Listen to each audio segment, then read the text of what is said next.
Hey, and welcome to the Short Stuff. I'm Josh, and there's Chuck, and Jerry's sitting in for Dave, which makes everything normal. That's right. Chuck. Yes? We're going to do this like an old school stuff you should know episode. I have a feeling I know what's coming. Have you ever gotten an Amber Alert? Yes, I have. There's nothing more sort of ear-splitting and immediately troublesome and upsetting than getting that klaxon Amber Alert all of a sudden at your nightstand coming through your smartphone.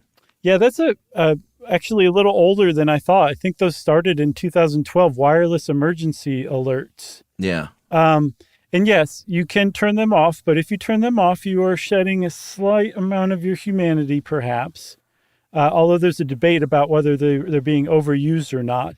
But one of the wireless emergency alerts that you can get is an Amber Alert specifically. There's other ones we'll mention at the end of the episode, but the Amber Alert is like the OG, and it has a terrible, tragic origin story to it. Amber actually is an acronym for America's Missing, of all things, Broadcast Emergency Response, Amber. But it's also the namesake of a girl, I think a 9-year-old, named Amber Hagerman, who lived in Arlington, Texas in 1996.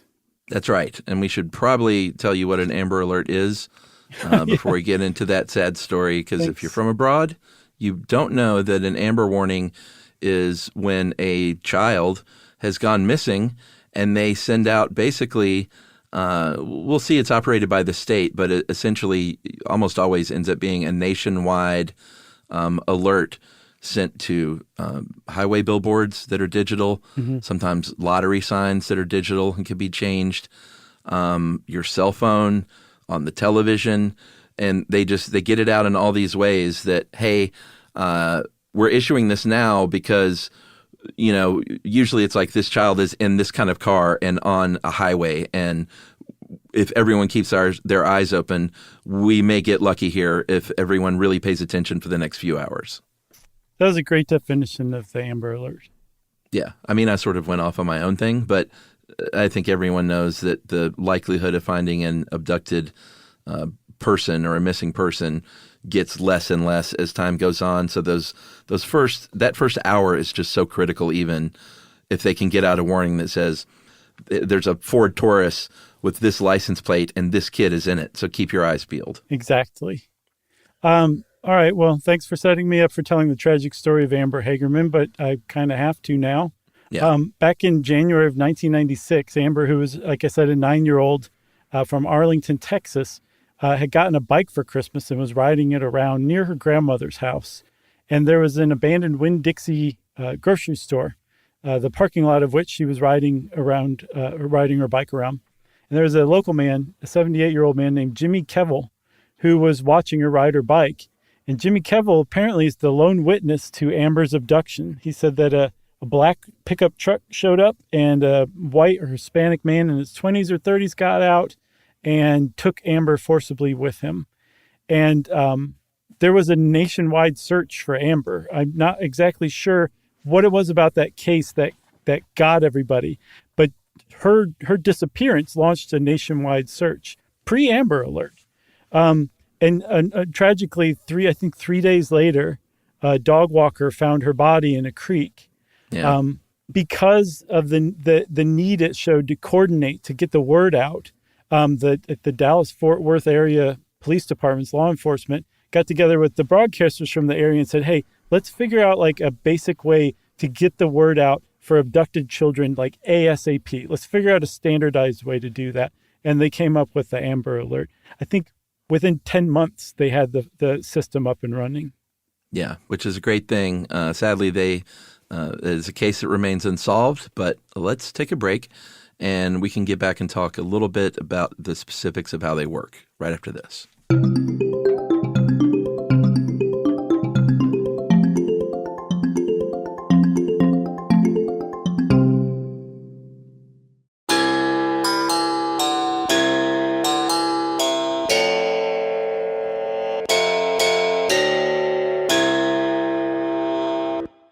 All right. So I mentioned that it was up to the state, which is true. Every state has their own criteria for issuing Amber Alerts and how it goes down.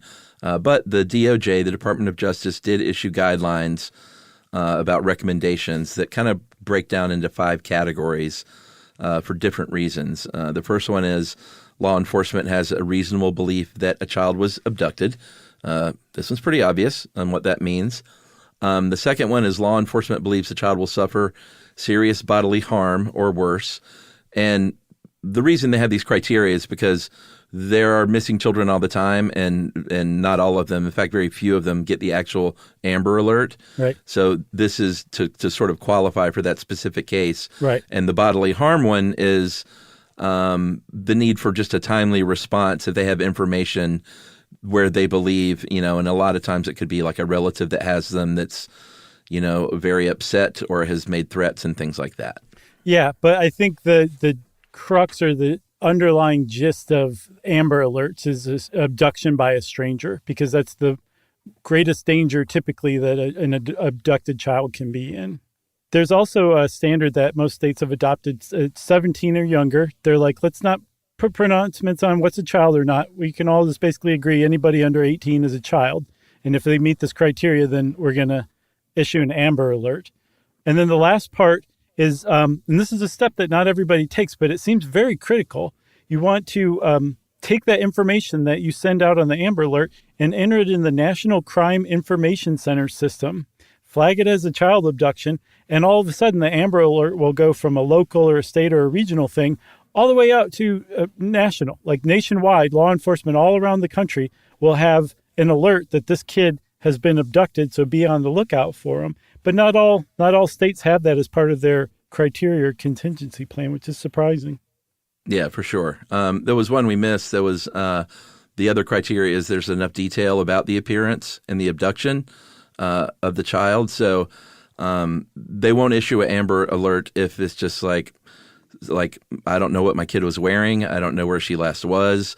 I really have no information. They have to have pretty concrete information about what the child was wearing at the time, what they look like at the time, and where they might have been abducted. And especially if there's anything like, it was a black pickup truck, or it was definitely my brother-in-law and this is his car and license plate number. Mm-hmm. Right. And on the 17 and younger thing, because it's different states, some states may have a guideline that it's, let's say 15, but they agree to honor the rule of the state that the abduction took place in. Yeah, if the Amber Alert makes it across state lines. Yeah. So there's, I said that some people are critical of not necessarily Amber Alerts, but just alerts in general. Because if you're woken up at 3 a.m., whether it's an Amber Alert, a Silver Alert, which is used to alert people of a missing person with like dementia or Alzheimer's. Purple Alert is one for an adult with cognitive impairment who's gone missing. It's all the same to you. So there's they're part of issuing Amber Alerts, and one of the reasons why the criteria is so strict is you don't want to get people used to those alerts. You want it to be a big deal when your phone goes off with an Amber Alert at 3 a.m, that everybody takes the time to wake up and look. That's crucial. It's a crucial part of it, because if everybody becomes desensitized to it, that's a problem. On the other hand, there are people who are like, there's a lot of people who need to have the fact that they're missing be alerted out to everybody that just don't meet the criteria of the Amber Alert. And so there's other kinds of alerts. I saw one's Everbridge Alert, which is it's cases where children have been targeted or abducted or gone missing, but they don't meet the criteria of the Amber Alert. Like say for a fact the child was abducted and that they're probably in danger, but you don't have, like you said, the description of what they were wearing or what kind of car they were forced into. You might not issue an Amber Alert. And in fact, in 2020, there were 365,000 entries that year in the National Crime Information Center system for missing kids, but 200 of them met the criteria for Amber Alerts to be issued. So there's a weird balancing act that you have to go through that I don't think anybody's figured out yet, but that's why that criteria is supposed to be so rigidly adhered to. Yeah, and from what I've read, it's not like there's any it's just about the alert, not like necessarily how hard the cops may be working to try and find this missing kid. It's just a very specific criteria because I think when it meets that criteria, that means there's a decent likelihood that if you act fast in the next few hours, like I said at the very beginning, then somebody might see something that could really help because we have all this information.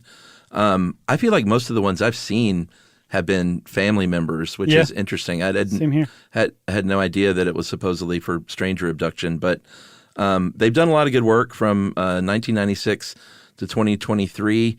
Amber Alerts have contributed to the recovery of 1,186 children, and then other wireless emergency alerts rescued 165. And, over that may not seem like a high number over that period of time, but if it's literally the success of a single signal being sent out, finding 1,186 children, that's amazing. Yeah, one of the stories I've seen bandied about by pro-Amber Alert people, which is basically everybody, that there was like a kid who had an Amber Alert issued and was recovered within like less than 30 minutes because of the Amber Alert. So it definitely does work. I mean, if they're only issuing 200 a year, and they in 7 years they managed to recover almost 1,200 or 1,300 children, that's a pretty good track record, really.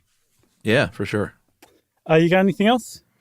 I got nothing else. Keep that alert on. It's distressing, and if you're on the road at the time and you see something like that, like do your part. That's what they're looking for, is people to really keep their eyes peeled and be vigilant. Yeah.